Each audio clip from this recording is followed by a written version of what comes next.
Kembali di Kompas Petang bersama saya Friska Clarissa. Saudara, wacana pergantian menteri kembali mengemuka seiring adanya kementerian baru, Kementerian Investasi. Ketua KPK meminta semua pihak tidak mempersulit datangnya investasi termasuk adanya permintaan jatah atau fee. Kemudahan perizinan dan tata kelola di daerah jadi faktor pendukung keberhasilan investasi. Ketua KPK Firly Bahuri pun kembali mengingatkan kepada kepala daerah untuk tidak meminta jatah atau fee kepada para investor yang ingin menanamkan modalnya di daerah.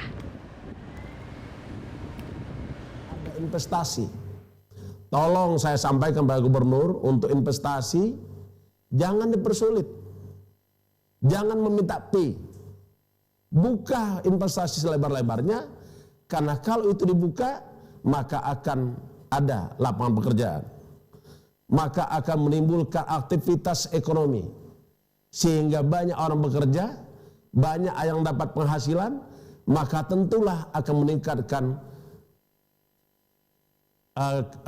kekuatan ekonomi kita dan sekaligus juga meningkatkan daya beli masyarakat. Tenaga ahli utama kantor staf Presiden Ali Mokhtar Ngabalin menyebut ada kemungkinan reshuffle kabinet berlangsung pekan ini. Perombakan kabinet menyusul penggabungan Kemenristek ke dalam Kementerian Pendidikan dan Kebudayaan, juga pembentukan kementerian baru, yakni Kementerian Investasi.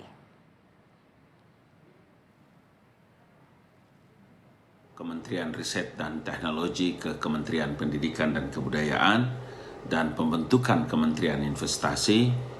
Maka dari biasanya saya tahu dan beberapa kali saya ikuti, biasanya Bapak Presiden tidak akan lambat dalam mengambil keputusan dan insya Allah beliau juga tidak memiliki ketergantungan dengan siapapun untuk mengambil satu keputusan yang tepat dan tinggal kita tunggu waktunya dalam pekan-pekan ini.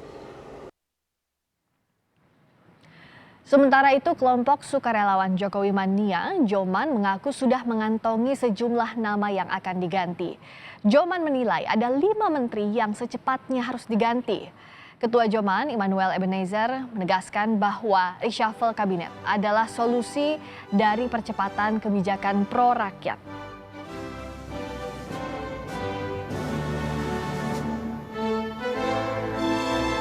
Sementara itu, saudara, juru bicara Wakil Presiden mengatakan Presiden Joko Widodo dan Wakil Presiden Ma'ruf Amin telah berembuk soal perubahan pos kementerian sebelum Dewan Perwakilan Rakyat mengesahkan penggabungan Kementerian Riset dan Teknologi dengan Kementerian Pendidikan dan Kebudayaan, serta pembentukan Kementerian Investasi.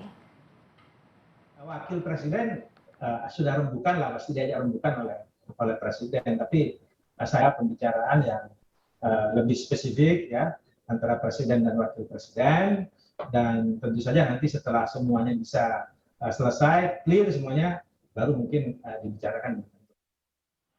Saudara, dibentuknya kementerian baru yakni Kementerian Investasi diiringi adanya menteri baru. Begitu juga penggabungan Kemenristek ke Kemendikbud. Apakah akan muncul nama menteri baru? Relawan Jokowi Mania bahkan menyebut ada 5 menteri yang harusnya diganti. Mengapa demikian? Kita akan tanyakan langsung kepada Ketua Relawan Jokowi Mania, Immanuel Ebenezer. Selamat sore, Bung Noel. Selamat sore, Mbak Friska. Bung Noel, jadi kan yang akan ada kementerian baru ini Kementerian Investasi yang digabungkan Kemenristek Dikti ke Kemendikbud. Tapi kok ada 5 nama yang dikatakan Joman akan dirombak. Ini gimana ceritanya, Bung Noel?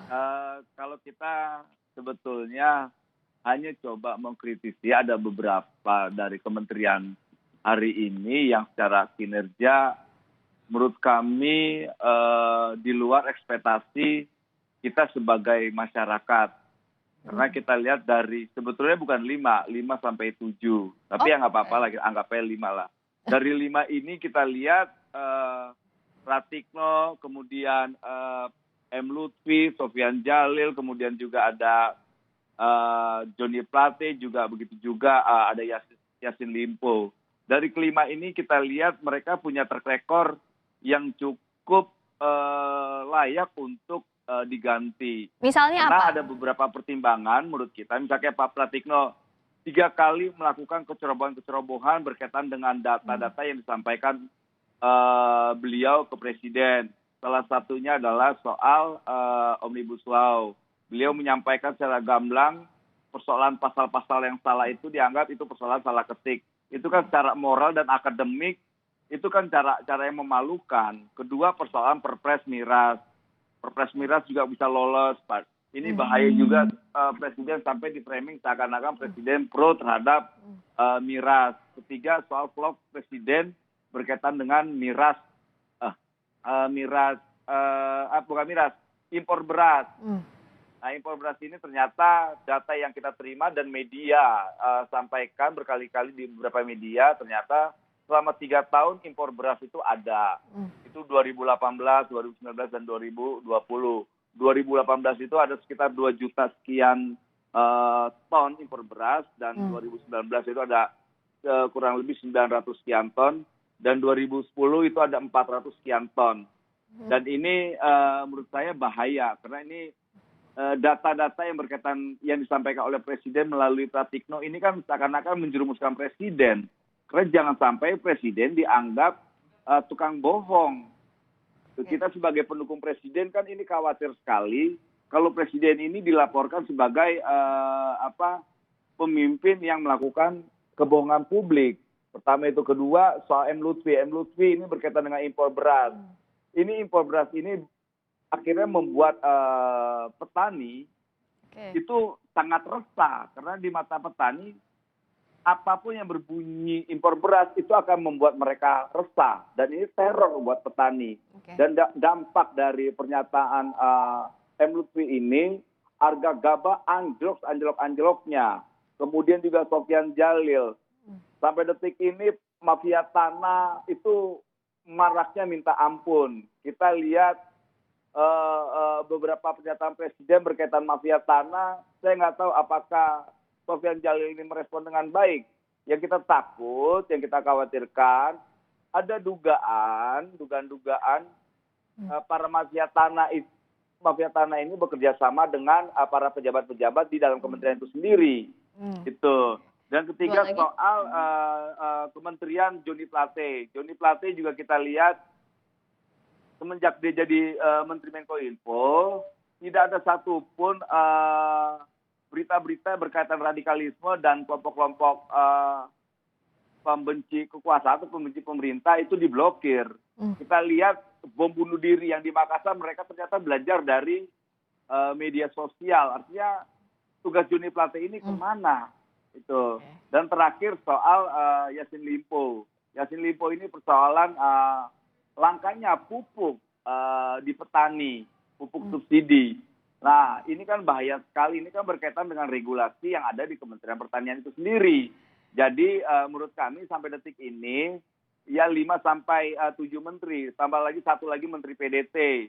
Kita lihat ada dugaan terlibat stafnya melakukan jual beli jabatan di kementerian, dan ini kan bahaya. Kalau semua menteri berorientasi nyari duit, ngerampok, korup, saya rasa sudah layaknya untuk dicopot.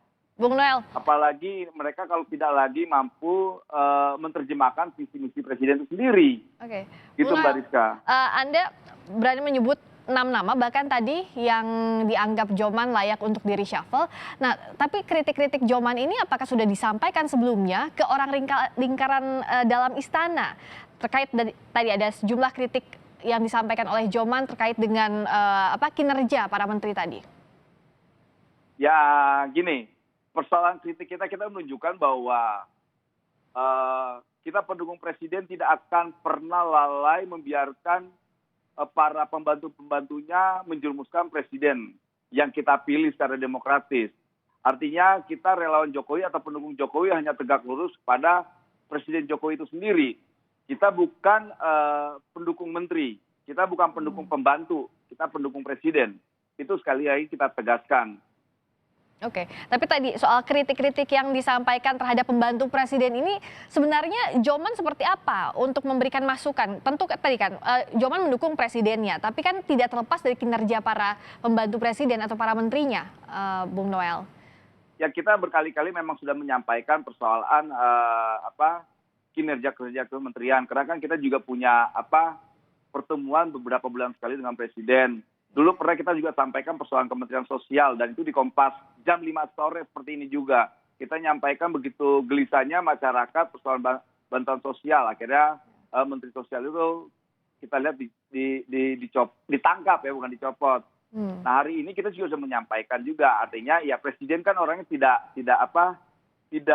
tutup persoalan-persoalan kritik seperti ini. Presiden juga biasanya kita memberikan masukan-masukan yang berkaitan dengan kinerja menteri itu sendiri. Artinya kan ini kritik kita terbuka. Kalau seandainya kritik terbuka di media ini juga nggak didengar, artinya ini kan menteri-menteri ini bebal gitu loh. Oke, saya akan tanyakan langsung juga yang sudah bergabung saat ini, Ketua DPP Partai Nasdem Saat Mustopa. Kang Saan, apa kabar? Selamat sore. Sore, Mbak. Kang Saan, jadi tadi Bung Noel dari Jokowi Mania, relawan Joman, mengatakan ada 5 menteri atau 6 menteri bahkan yang katanya layak di reshuffle versinya Joman. Salah satunya ada dari kadernya Nasdem ini, Pak Joni Plate. Kalau misalnya Kang Saan melihatnya wacana reshuffle ini atau ada menteri dari Nasdem yang dikritik juga oleh Joman salah satunya, gimana Kang Saan? Ya, menurut saya kritik hal yang biasa dan wajar saja ya terhadap penilaian kinerja para menteri, dan itu menurut saya kritikan menjadi penting juga, ini bagian dari sebuah kontrol. Tapi terlepas dari kritikan itu semua, saya ingin menggarisbawahi bahwa terkait dengan reshuffle itu kan hak prerogatif presiden. Dan tentu presiden punya banyak pertimbangan, punya banyak bahan, dan tentu juga punya banyak hasil evaluasi dari kinerja masing-masing menterinya. Sehingga siapa-siapa kalau itu akan dilakukan reshuffle yang memang menurut presiden layak untuk di reshuffle. Jadi sekali lagi menurut saya diberikanlah itu, karena itu adalah otoritasnya presiden, itu prerogatifnya presiden, biar presiden yang memikirkan, melakukan evaluasi terhadap semua kinerja para menterinya. Oke, tentu ini otoritasnya dari di Presiden, tapi kita akan perbincangkan lebih lanjut lagi soal bagaimana kinerja para menteri selama ini dan wacana reshuffle ini seperti apa publik bisa menilainya. Di Kompas Petang sesaat lagi kami segera kembali.